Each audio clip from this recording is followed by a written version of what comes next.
C'est pour ça que de plus en plus, mes bien-aimés dans le Seigneur, dans les temps de la fin, l'église véritable, elle sera cachée. Comme au temps de Jézabel, les véritables prophètes étaient dans les grottes. C'est pour ça ceux qui partiront à l'enlèvement de l'église, ce sera ceux qui seront dans les coulisses et qui seront en train de se préparer pour le grand retour du Maître. C'est pour ça que Jésus veut te sanctifier. Laisse Jésus te laver par les eaux de sa parole. Voilà la grâce, la paix, mes bien-aimés dans le Seigneur, par Jésus de Nazareth, le ressuscité du 3e jour. Alors dans cette vidéo, nous allons écouter notre frère, donc le frère Jordan, qui va un peu nous témoigner de son parcours dans le Seigneur, des différentes assemblées qu'il a fréquentées, qu'il a visitées. Et c'est un peu la suite de toutes ces vidéos qui ont été faites sur les pères de l'Église, sur l'Église protestante et tout et consorts. Et là, du coup, nous allons écouter notre frère qui va nous partager un peu son témoignage. Mais dans un premier temps, on va d'abord faire présentation. Comment tu vas, mon frère? Ça va très bien et toi? Ça va? Ça va, par la grâce de Dieu. Voilà, donc le frère Jordan est un frère qui, nous avons de la communion, nous persévérons ensemble aujourd'hui. Et donc c'est un frère qui aime le Seigneur, qui aime Dieu. Et voilà, donc c'est un frère, tout simplement que, avec d'autres personnes qu'on encourage à s'attacher au Seigneur, aux Saintes Écritures, à rester simple et à ne pas tomber dans l'orgueil. Alors comment tu es, mon frère? Ça va, par la grâce de Dieu, hein. Ça va, ça va. Alors, dis-nous un peu, déjà dans un premier temps, comment est-ce que tu as rencontré le Seigneur un peu, avant de nous parler de certaines dénominations que tu as pu faire, comment est-ce que tu as rencontré le Seigneur Donc moi, je suis né dans une famille catholique. D'accord. Donc une famille catholique, bien que une personne musulmane, mais bon, j'ai été éduqué comme un catholique. D'accord. Et du coup, donc j'ai été baptisé étant petit, donc comme tout bon catholique. D'accord. Mais depuis tout petit, j'ai fait cet attachement au Seigneur. D'accord. Donc j'avais cet attachement qui est inexplicable, mais j'avais cet attachement à Dieu. D'accord. Donc je voulais vraiment persévérer dans la connaissance de Dieu. D'accord. Donc du coup, étant petit, j'allais à la messe, tous les trains en catholique, quoi. D'accord. Je portais des chapelets, j'étais très attaché à Dieu. Donc D'accord. je regardais, bon, c'est des détails, mais c'est peut-être anodin pour certains, mais pour moi non. Parce que je regardais par exemple la Passion du Christ. Et je me rappelle dans maternelle, j'avais ma maîtresse, je crois que c'était de moyenne section, je crois que je devais avoir peut-être 3, 4, 5 ans, peut-être. Et du coup, c'était plein à mon père que je mettais des croix partout à l'école. Par exemple, elle se plaignait de moi, elle disait que je parlais beaucoup de Dieu, je parlais beaucoup de Jésus, etc., etc. Et du coup, donc mon père m'avait cérémonié, m'avait fait la morale. Et du coup, donc, ça va pas freiner, mais je dirais que ça va un peu ralenti dans ma marche. D'accord. Même j'étais catholique. Et donc, du coup, ma mère m'avait offert un Nouveau Testament, bleu, à 5 ans. Donc, c'est les petits testaments Gédéon, là. D'accord. Et du coup, après, elle m'a inscrit en catéchisme à partir de 8-9 ans. Donc, du coup, j'ai persévéré jusqu'en 5e. D'accord. Donc, à un moment, j'ai eu une crise de foi. Donc, je me suis dit, mais attends, je suis chrétien, en tant que catholique, j'étais catholique, je suis chrétien. Je me rappelle que cette même année-là, je blâmais une fille qui était dans ma classe, qui était évangélique. D'accord. Elle me disait qu'elle n'était pas baptisée. Mais je dis, comment tu peux être chrétienne alors que tu n'es pas baptisée? Parce que dans l'esprit catholique, on t'enseigne, on te conditionne de sorte que il faut que tu sois baptisé en fait dès ton enfance. Et une personne qui n'est pas baptisée en fait pour toi n'est pas chrétienne. D'accord. Donc du coup, je me posais cette question, je l'avais blâmé en fait durant cette année. Et cette même année, j'étais au catéchisme et tout, et du coup je me pose cette question en fait, je me dis mais en fait, est-ce que dans la Bible on doit prier les saints et Marie? Beaucoup diront en fait que non, on leur demande en fait de prier pour nous, de faire intercession, mais en vrai, ils prient ces personnes. Il faut qu'on se dire ce qu'il en est, pardon. Et du coup, donc, il y a un moment, on était parti en retraite avec l'église catholique, avec la classe de catéchisme dans laquelle j'étais. On était parti en retraite et à un moment, je demande à un curé. Pourquoi? Parce que c'est écrit dans la Bible qu'on doit prier les saints. Et du coup, il m'a répondu, bonne question. Donc, il fait des choses en fait par tradition. Et non, en fait, selon les rudiments de la parole. Donc ça, c'est quand tu es rentré dans l'église catholique, c'est ça? Ça, c'est quand j'étais catholique. Ça, c'est quand tu étais catholique. En fait, je suis né dans le catholicisme. D'accord. Je suis né dans le catholicisme. Ok. Et donc, du coup, c'était cette même année-là. Bah, du coup, comme j'ai eu cette crise de foi, donc je me suis dit, mais en fait, je suis pas dans la vérité. Parce que ce n'est pas écrit. Moi-même qui ne connaissais pas la Bible, j'avais commencé à la lire cette année-là, bah, je me suis dit, mais c'est pas normal en fait. Comment en fait on peut faire quelque chose qui n'est pas écrit? Et je me dis, mais pour moi, c'était invraisemblable. Donc, du coup, j'ai commencé à rechercher en fait dans l'islam. Donc, du coup, j'ai acheté des Corans, je me suis investi dans l'islam. Pas investi au point de me convertir, mais j'ai quand même cherché.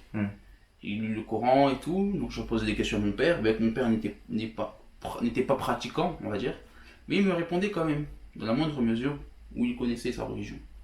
Donc du coup, je lui ai posé des questions. Après, bon, j'ai dit, bon, l'islam, ça me plaît pas. Non. Donc je suis parti voir le judaïsme. Je me suis dit, Jésus était juif, donc pourquoi pas en fait s'intéresser au judaïsme.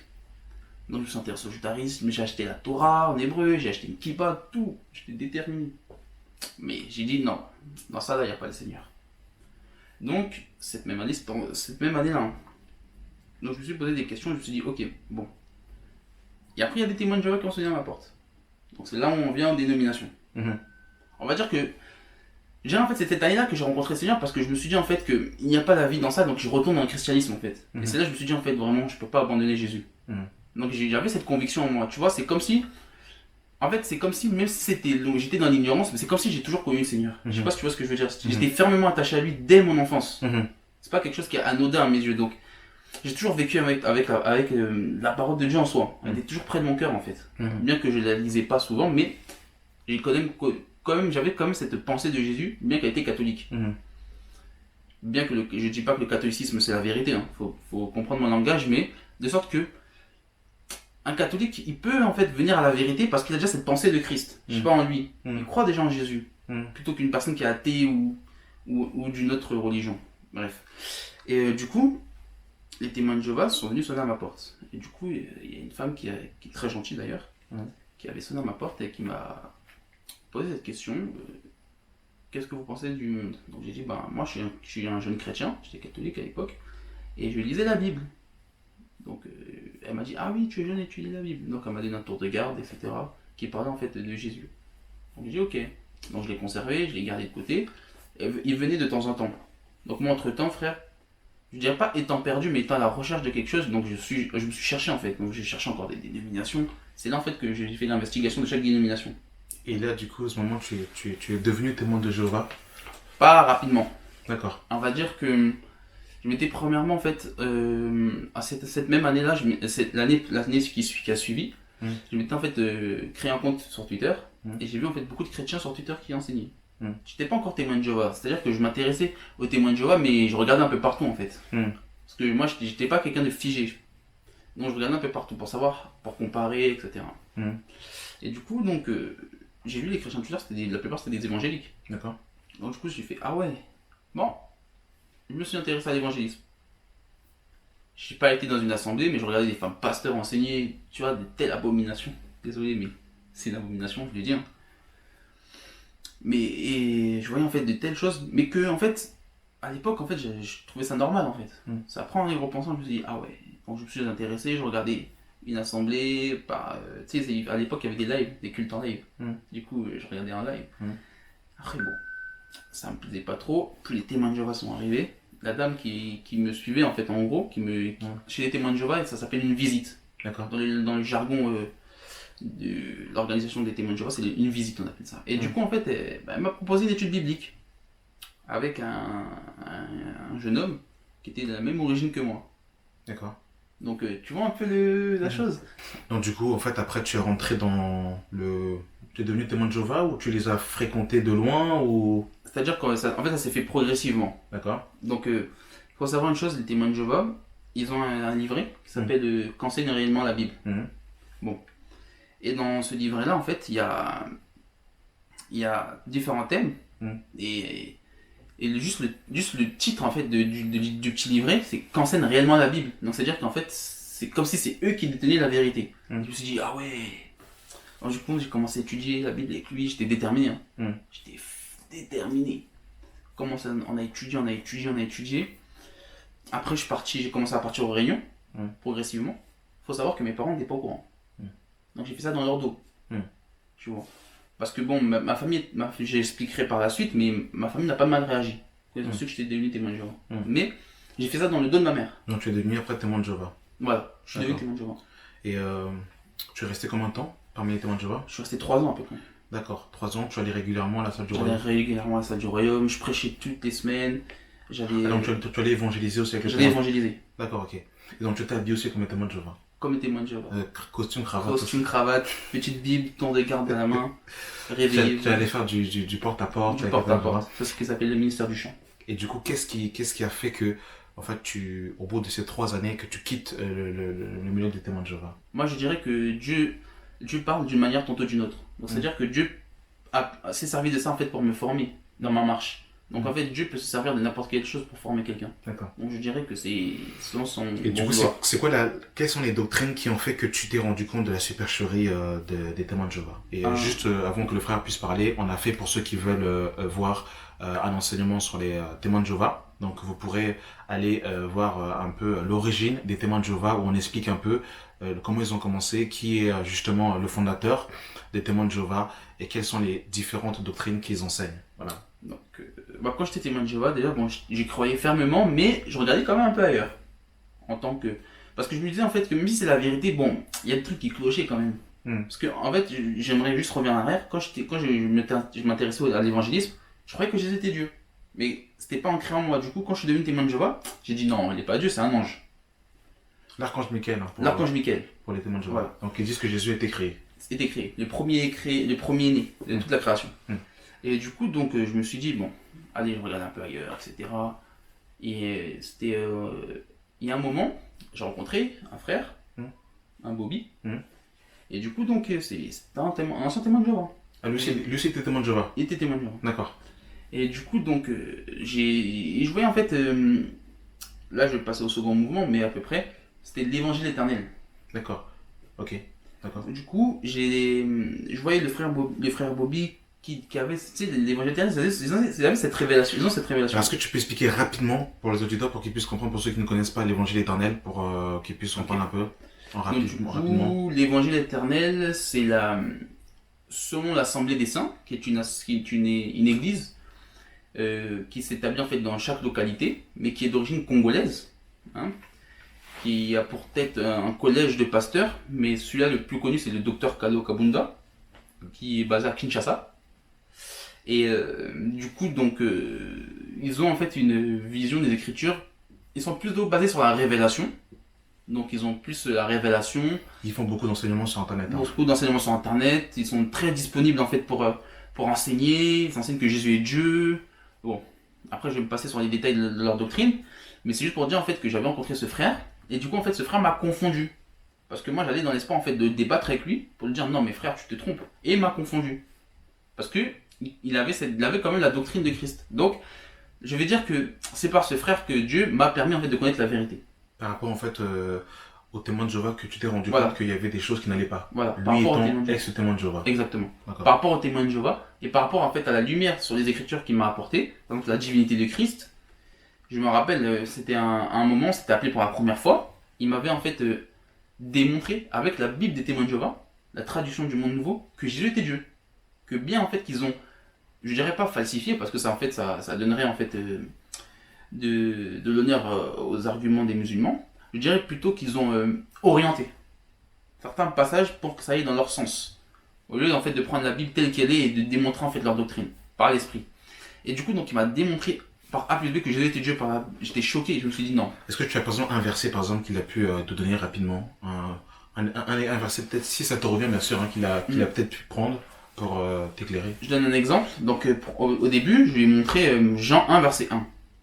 Donc je sais pas si c'était une Bible de témoin de Jéhovah, mais dans cette Bible de témoin de Jéhovah, eh ben, on met en fait Jésus avec un petit d. On dit dans cette version, donc dans la version du monde nouveau, alors au commencement était la parole était avec Dieu et la parole était un Dieu. Donc si on met l'aléatoire de définition un Dieu, c'est bien ça. Un Dieu. Voilà. Donc c'est-à-dire qu'en fait c'est comme si on le rabaissait au sens de plusieurs divinités. Parce qu'il y a le psaume 122 qui dit en fait vous êtes des fils du Très-Haut, vous êtes des dieux.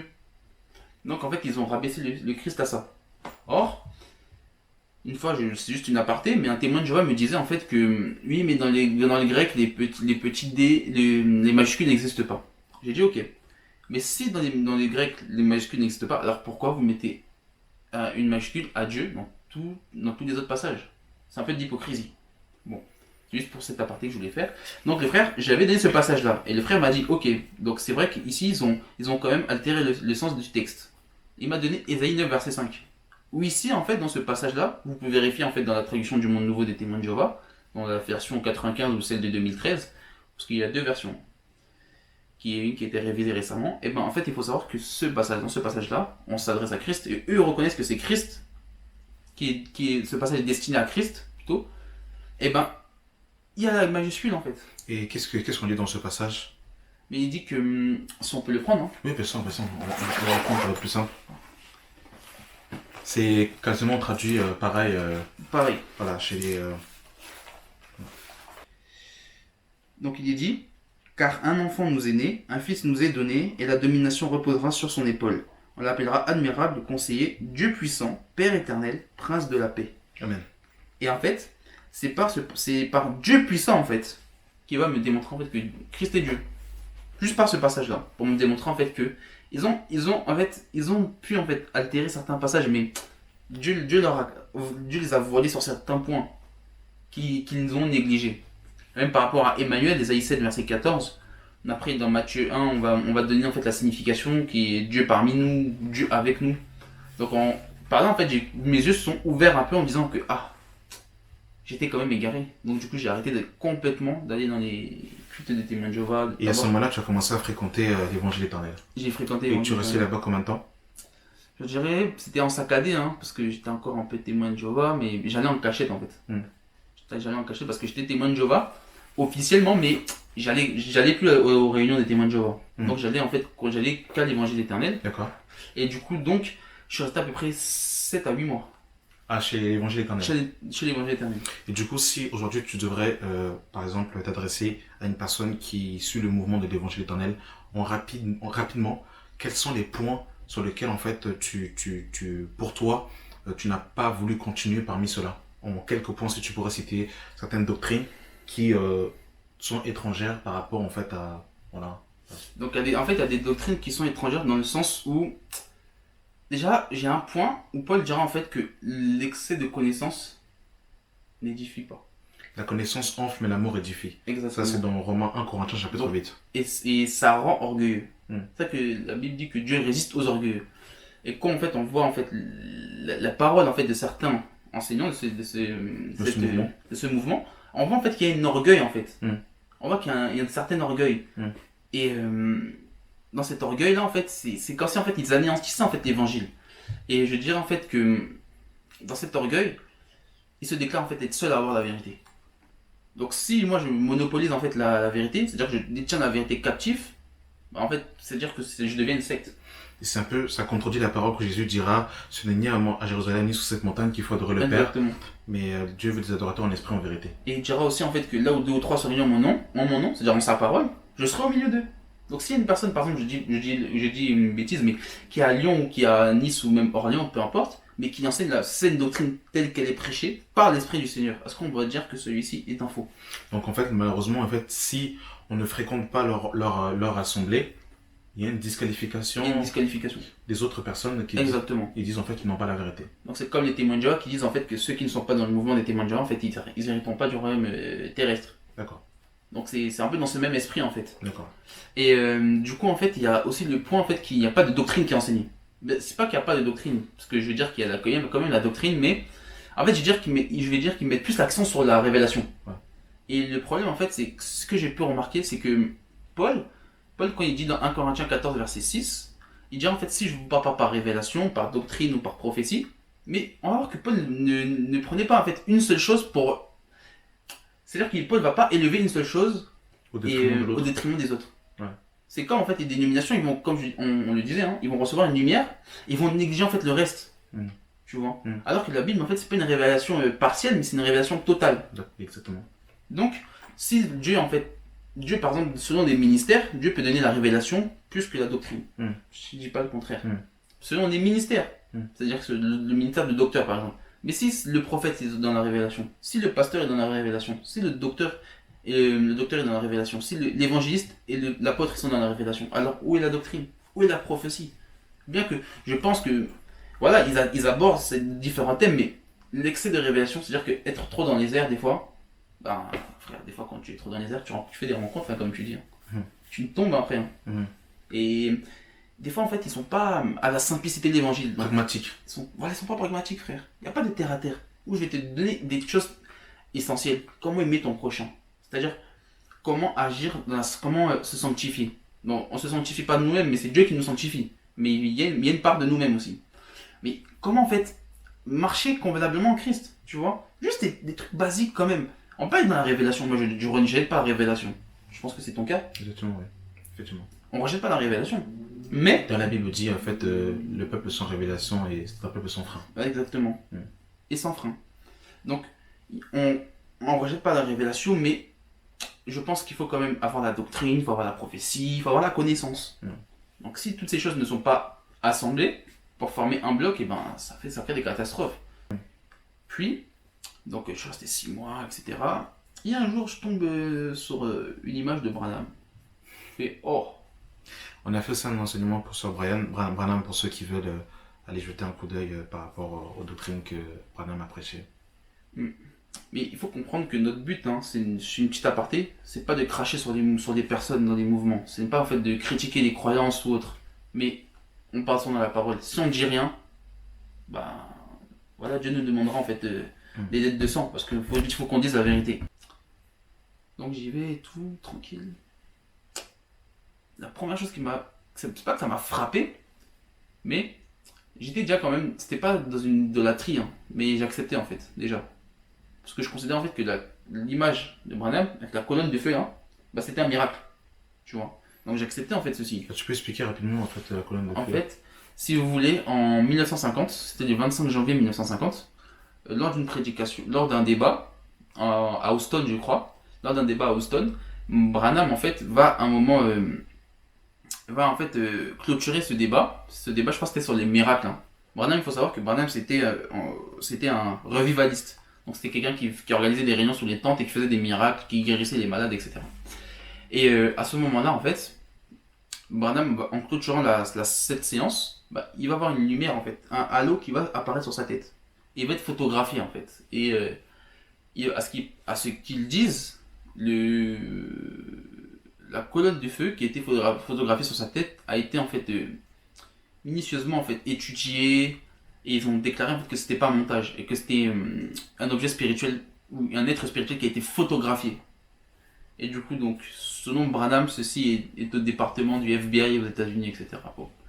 Donc du coup voilà, c'est ça la colonne de feu. Donc et donc chez les Branhamistes en fait il y a la photo de Branham avec la photo de Jésus, ça c'est dans toutes les assemblées des Branhamistes. Waouh, ça c'est terrible ça. Du coup, quand je suis arrivé dans cette assemblée, justement, c'est ça qui m'a frappé. Je me dis, ah, il y avait Branham à droite, Jésus à gauche, et le nuage sous la chair. C'est le nuage, il y a un nuage bleu aussi. C'est Branham qui va dire qu'il a reçu les 7 sceaux en 1963, 28 février 1963, sur une montagne dans l'Arizona. Il va dire qu'il y a 7 anges qui sont venus se manifester et qui lui ont donné une épée, et c'est là en fait qu'il recevra les 7 sceaux. C'est-à-dire qu'il va commencer en fait à enseigner les différentes révélations en fait par rapport à la Bible. Les sceaux en fait selon lui, ce sont en fait des paroles cachées en fait des Écritures, des révélations par exemple comme la semence du serpent, bon, des doctrines quoi, le baptême au nom de Jésus, etc. Waouh, c'est chaud, c'est chaud. Et ce qui est très étrange, hein, c'est que Branham dit que que Caïn a pour père biologique le serpent. Donc le serpent a eu un rapport intime avec Ève, et c'est l'une des doctrines qu'il prêche. Donc il prêchait la prédestination, que Dieu en fait a prédestiné des gens au ciel et il a prédestiné des gens en enfer. C'est terrible. Et du coup tu es resté là-bas pendant combien de temps? Qu'est-ce qui a fait que tu sortes en fait de cet endroit? Je suis resté là-bas pendant 1 an à peu près. Donc j'ai pris mon baptême là-bas, hein, parce qu'il fallait que je me fasse baptiser au nom de Jésus. Donc j'ai pris mon baptême là-bas. Et du coup en fait j'ai commencé en fait à pas devenir idolâtre, mais j'étais trop attaché à Branham. J'avais cette photo de lui chez moi, je t'avais montré la photo. Et en fait, il faut savoir, excuse-moi sans te couper, qu'ils enseignent avec les brochures de Branham. Et pour eux, les brochures de Branham sont au même pied d'égalité que la parole. Exactement. C'est Branham a dit, Branham a dit, Branham a dit. Et en fait, pour eux, il y a eu Moïse, il y a eu Jésus, et Branham est venu interpréter les deux. C'est ça en fait pour eux. Donc pour comprendre la Bible, il faut mettre les lunettes de Branham. Et il faut voir qu'il y a des déviances des fois. Il y en a qui disent que Branham est Dieu, d'autres qui vont dire qu'il est ressuscité, bref. Et même dans leur mouvement, il y a différents mouvements, quoi. Il y a des sept tonnerres, des tonnéristes qui pensent que les sept tonnerres en fait ont été révélés.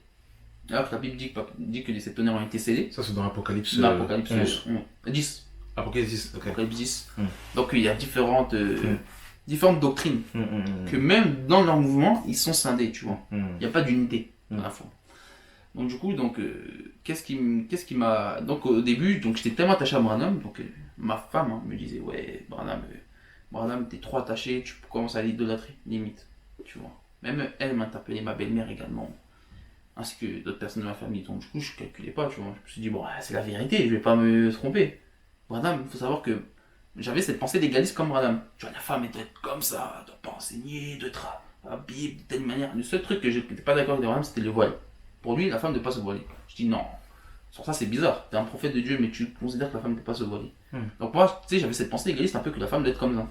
C'est comme si j'étais misogyne, tu vois. Alors que c'était pas le cas, vraiment. C'est juste que j'avais cette pensée comme lui. Donc du coup, c'est ça qui m'avait interpellé. Et du coup, bon, un jour, je partage encore avec le frère Bobby. Il me dit, ah ouais, donc t'es devenu un frère du message, toi. Je fais, ouais. Il me fait, ok. Donc, montre-moi la doctrine de Branham alors, montre-moi que c'est biblique. Et encore une fois, le frère, il m'a confondu. C'était quoi comme point de doctrine qui est sur Les 7 âges de l'église. Est-ce que ça, c'est biblique? Donc, non, il m'a dit que non, c'est pas biblique. Donc, il m'a montré, en fait, par rapport aux écritures, que c'était pas biblique, que Branham n'est pas Eddie, etc. Donc, je dis, ok. Donc, après, il m'a dit, c'était avant que je vienne chez toi, il m'a dit, bah, tu sais, bon, là, en ce moment, il me parlait de ça bien avant. Il me disait que quand il était pas sur Paris, il me disait qu'il y avait des églises de maison. Ou des églises qui se réunissent dans les maisons. Parce que c'est pas des églises de maison. Voilà. Mais c'est comme ça qu'on l'appelle, que les personnes appellent des saints qui se réunissent dans les maisons. Et du coup, donc il m'a présenté, il m'a dit, bon, il y a un frère qui se réunit dans sa maison, si tu veux passer, viens. J'ai dit, ok. Alors du coup, je suis passé chez toi et c'est comme ça que j'ai fait ta connaissance, quoi. Et du coup, quand tu es arrivé, tu pensais que t'avais déjà l'épée sur le côté, sur le flanc, pour être prêt à dégainer au cas où tu recherchais des fausses doctrines. Au début, bon, j'étais un peu dans l'observation. Je me dis, bon, ces frères-là, je vais voir. Je vais voir. Et je me suis dit, bon, on va voir. Après, j'allais pas être dans la confrontation quand même. Parce que la parole dit de respecter ses aînés. Et voilà, l'éducation aussi me dit de respecter mes aînés quand même. Donc, je ne veux pas venir dans la confrontation alors que tu es plus grand que moi, tu prêches déjà. Donc, non, quand même, il faut avoir l'équilibre. Hein. Et c'est là en fait que je me suis rendu compte en fait que le message en fait c'était parce que ça s'appelle comme ça. Hein. C'était pas la vérité. Parce qu'en fait c'est souvent la pensée de l'homme.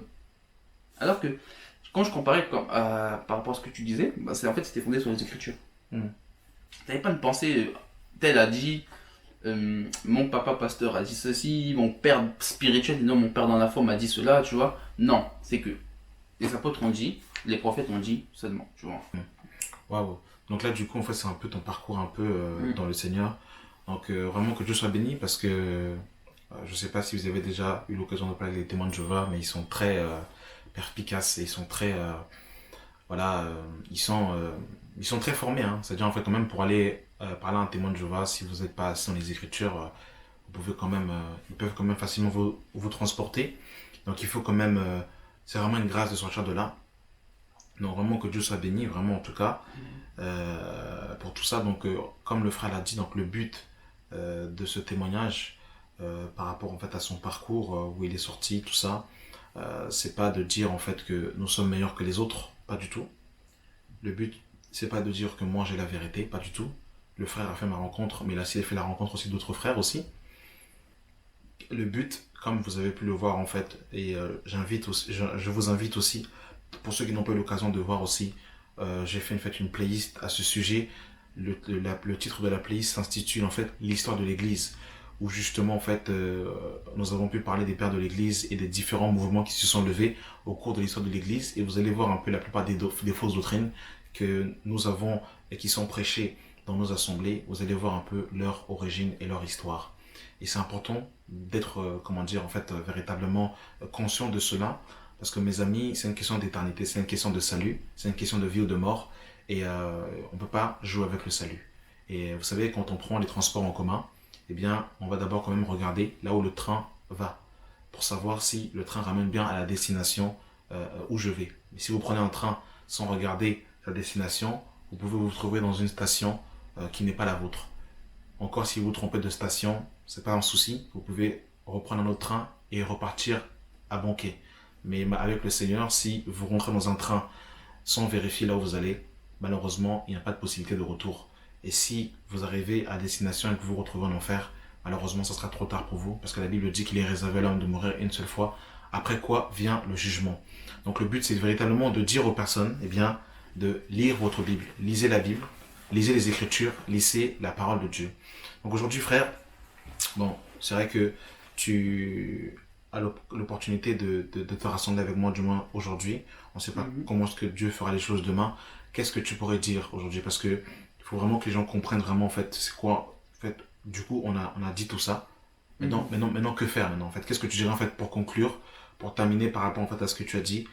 Qu'est-ce que tu conseillerais, par exemple, à un témoin de Jéhovah, un catholique, un branhamiste, comment dire en fait, un adventiste? Qu'est-ce que tu lui dirais? Qu'est-ce que tu lui recommanderais aujourd'hui?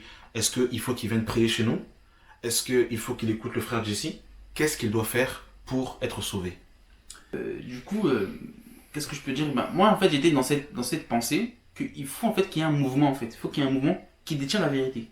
Pour moi, en fait, quand le Seigneur est venu, il a laissé un mouvement, en fait. Il a laissé quelque chose où il y avait la vérité. Et le problème, en fait, c'est que si tu cherches la vérité dans l'homme, tu ne trouveras jamais la vérité. C'est pour ça que le Seigneur Jésus a dit, on va prendre Jean 14, verset 6. Jean 14, verset 6, c'est ça? Si tu peux le lire. Jésus lui dit, je suis le chemin, la vérité et la vie, et nul ne vient au Père que par moi. Et du coup, en fait, ce passage, pour moi, il est flagrant. Pourquoi? Parce que, en fait, Christ, c'est lui seul qui est la vérité. C'est pas, en fait, un mouvement, en fait, qui doit détenir la vérité. Et quand, en fait, on voit un mouvement qui va dire, oui, mais nous, on détient la vérité. Si vous n'êtes pas avec nous, vous irez en enfer. Mais déjà, c'est-à-dire qu'ils se prennent pour Christ. Parce que c'est seul Christ qui est la vérité. Christ va dire une autre chose.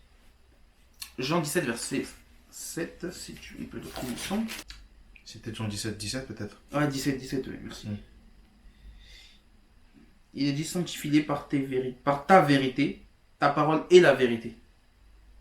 Or, ça rejoint encore une fois ce passage parce que Jean 1, verset 1 nous dit que Christ est la parole. Et Jean 1, verset 14 nous dit également que Christ est la parole et qu'ils n'ont point reçu. Donc, on comprend par là quoi? On comprend que tous ceux en fait qui se déclarent en fait en disant qu'ils ont la vérité, en disant que c'est eux la vérité, ils n'ont point reçu Christ. Puisque si ils avaient reçu Christ, ils avaient reçu cette lumière, ils n'auraient pas déclaré que eux sont la vérité, mais que c'est Christ qui est la vérité, et c'est Christ qui les conduit en fait vers l'aurore. Dans Ésaïe 8, verset 20, il est dit que s'il n'y a point la loi et les témoignages, il n'y a point d'aurore.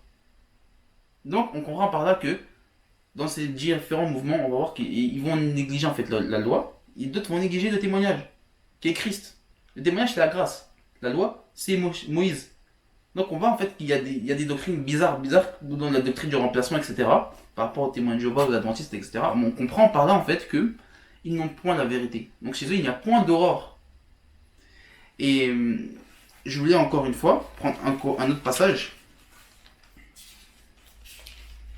1 Corinthiens, Éphésiens 2, verset 20. Éphésiens chapitre 2, le verset 20 qui nous dit: vous avez été édifiés sur le fondement des apôtres et des prophètes, Jésus-Christ étant lui-même la pierre angulaire. Amen. Donc, le Seigneur Jésus avait 12 apôtres. Ces 12 apôtres sont nos pères dans la foi. Et le Seigneur a donné à ces 12 apôtres sa parole. Et ces 12 apôtres, selon la grâce qu'ils ont reçue, nous ont enseigné tout ce qu'on devait savoir. L'apôtre Paul, par exemple, tu pourrais dire dans Acte 20, je vous ai annoncé tout le conseil de Dieu sur un étagère. Amen. L'apôtre Paul dans 1 Corinthiens 3 dira, je ne peux pas poser un autre fondement car sur ceux que nous avons posés, parce que Christ est lui-même le fondement. Christ est lui-même est ce fondement. Ici on dit que Christ est la pierre angulaire, mais on comprend par là en fait que dans 1 Corinthiens 3 c'est Christ lui-même qui est le fondement. Donc frère, si j'ai pas Christ comme pour fondement, Mais attends, quels sont mes fondements alors? Est-ce que c'est un homme qui va interpréter la Bible à sa manière? Ou une femme qui va interpréter la Bible à sa manière? Comme Ellen White avec ses prophéties. Ou Branham, chez les Branhamistes. Ou dans les messages de Branham, par exemple. Donc en fait, en gros, si je comprends bien, en fait, toutes ces dénominations ont à leur tête en fait un homme qui a interprété en fait les Écritures. Exactement. Si on va chez les témoins de Jéhovah, par exemple, en fait, il y a Charles Taze Russell. C'est lui qui est le fondateur des témoins de Jéhovah. Et c'est par lui, avant il s'appelait les étudiants de la Bible. Et c'est par eux justement que ils comprennent en fait, ils lisent en fait la Bible au travers en fait Charles Taze Russell. Exactement. Si on va par exemple voilà, chez les protestants, il y a Jean Calvin par exemple. Il y a encore des gens comme Martin Luther, des gens comme Zwingli, qui sont eux, entre guillemets, comme en fait les pierres angulaires, et c'est sur eux qui se basent en fait pour comprendre la Bible. Chez les branhamistes, ils lisent la Bible en fait sous Branham. Avec les brochures. Avec les brochures. Ça c'est grave ça. Donc en fait, le problème, vous avez vu, de toutes ces dénominations, c'est qu'en fait, on a mis en fait un homme entre Dieu et les hommes. Tout simplement. Et la Bible nous dit, dans le livre de 1 Timothée chapitre 2, partie du verset 5, car il y a un seul Dieu, et aussi un seul médiateur entre Dieu et les hommes, Jésus-Christ homme. Donc en fait, ce que nous disons, c'est que Jésus, quand il est venu sur la terre, il n'est venu bâtir aucune dénomination. Il n'est pas venu bâtir l'église catholique. Il n'est pas venu bâtir les baptistes, les protestants, les presbytériens, les adventistes, les mormons, les témoins de Jéhovah, l'évangile éternel, le baptisme, toutes ces dénominations que les hommes ont bâties, Jésus n'y est pas. Jésus est venu justement faire des disciples, mais il n'est pas venu bâtir une dénomination quelconque. Donc ce que nous disons aux frères et aux sœurs, revenons à la parole. Revenons à la Bible. Revenons sur le fondement des apôtres et des prophètes. Soyons comme les Juifs de Bérée, qui vérifient les Écritures pour voir si ce que Paul leur disait était exact. Malgré les miracles, malgré la démonstration de la puissance qui émanait de la vie de Paul, ils ont vérifié les Écritures pour voir si ce que Paul leur disait était exact. Donc vraiment que Dieu nous aide, que Dieu nous sauve. Vraiment, sortons du système religieux, sortons en fait de Babylone et revenons à la simplicité des Écritures. Revenons en fait à l'enseignement que Pierre a prêché, que Paul a prêché, que Jean, Jacques et tous en fait les prophètes des Écritures ont prêché. Voilà. Je ne sais pas si tu voulais dire une dernière chose avant de pouvoir clôturer cela. Avant de pouvoir clôturer cette vidéo. Avant de clôturer cette vidéo, j'aimerais dire en fait que, bien aimé dans le Seigneur, ayez ces sentiments plus nobles que les Béréens. Les Béréens examinaient sans cesse ce que leur disait. On va prendre quand même rapidement ce passage quand même. Exactement, frère. Ouais. Acte 17. Si, bien aimé, prenez votre Bible, surlignez, stabiloté. C'est important. Vraiment. Acte 17, à partir du verset 11. Il dit, ces Juifs avaient des sentiments plus nobles que ceux des Thessaloniques. Ils reçurent la parole avec beaucoup d'empressement et ils examinaient chaque jour les Écritures pour voir si ce qu'on leur disait était exact. Amen. Amen. Bien aimé. Pour savoir si cela était exact. Donc en fait, il n'y a aucune révélation, aucune prophétie, aucun songe qui va au-delà de la parole de Dieu. Frère, aucune révélation, aucun songe doit aller au-delà de la parole de Dieu. Amen. Paul dira dans Galates 1 verset 6 que si quelqu'un vient vous annoncer, même un ange, un autre évangile, que ce que nous vous avons annoncé, qu'il soit anathème, c'est-à-dire maudit. Parce que frère, bien aimé, ils vont annoncer une révélation qui n'est pas fondée sur les Écritures. Je te donne un exemple, un cas pratique. Branham a dit qu'il y a 3 Bibles. La pyramide de Gizeh, la Bible que nous avons et les étoiles. Est-ce que c'est biblique? La Bible nous dit que toute écriture est inspirée de Dieu. Et pas toute étoile ou pyramide. La pyramide, c'était un sarcophage de Pharaon qui était un païen, qui adorait des divinités païennes. C'était quelque chose qui était diabolique, dédié à des impies. Il disait que Jean le Baptiste était à 9 ans dans le désert, que Jésus est mort en fait en parlant langue sur la croix. Bref, il y a tellement d'ineptie que c'est grave. Que Dieu nous sauve, que Dieu nous aide. Amen. C'est pour ça que toute révélation, bien aimé, doit être basée sur les Écritures. Si on vous sort des révélations farfelues, dites pas Amen. Il y a une expression qui dit nous ne disons pas Amen à tout. Donc soyez comme les Juifs de Bérée, examinez si cela est exact. Donc voilà, bien aimé. Amen. En tout cas, mes bien-aimés, merci d'avoir pris le temps de regarder cette vidéo. Et vraiment, si tu te sens concerné par ce qui a été dit, prie le Seigneur. Demande au Seigneur véritablement que le Seigneur puisse vraiment t'éclairer sur sa parole. Et ma prière est vraiment que Dieu puisse envoyer des ouvriers dans sa moisson, parce que la moisson est grande, mais il y a peu d'ouvriers. Donc vraiment que le Seigneur vraiment délivre son peuple, sorte en fait son peuple en fait des systèmes pyramidaux, là où en fait les hommes en fait sont égorgés et préparés pour l'enfer. Voilà. Mais je crois toutefois que dans toutes en fait ces dénominations que nous avons citées, il peut aussi avoir des enfants de Dieu. Nous ne disons pas que tous ceux qui sont là-bas sont du diable. D'ailleurs, la parole de Dieu nous dira dans le livre de 2 Corinthiens chapitre 6, « Mon peuple, sortez du milieu d'elle, afin de ne pas participer à ses œuvres. » Donc il est possible que parmi en fait les dénominations que nous avons citées, qu'il y ait aussi des enfants de Dieu. Donc il faut quand même avoir l'équilibre. Il ne faut pas commencer à les diaboliser tout le monde. Mais c'est le système dont nous qualifions. Le système, en fait, n'est pas la volonté de Dieu. Voilà, mes amis. En tout cas, merci d'avoir pris le temps de regarder cette vidéo. Et que la grâce et la paix soient avec vous. Merci, Jordan, pour ton témoignage. Et voilà, que l'honneur et la gloire soient rendus à notre Seigneur. Au nom de Jésus. Amen. Amen.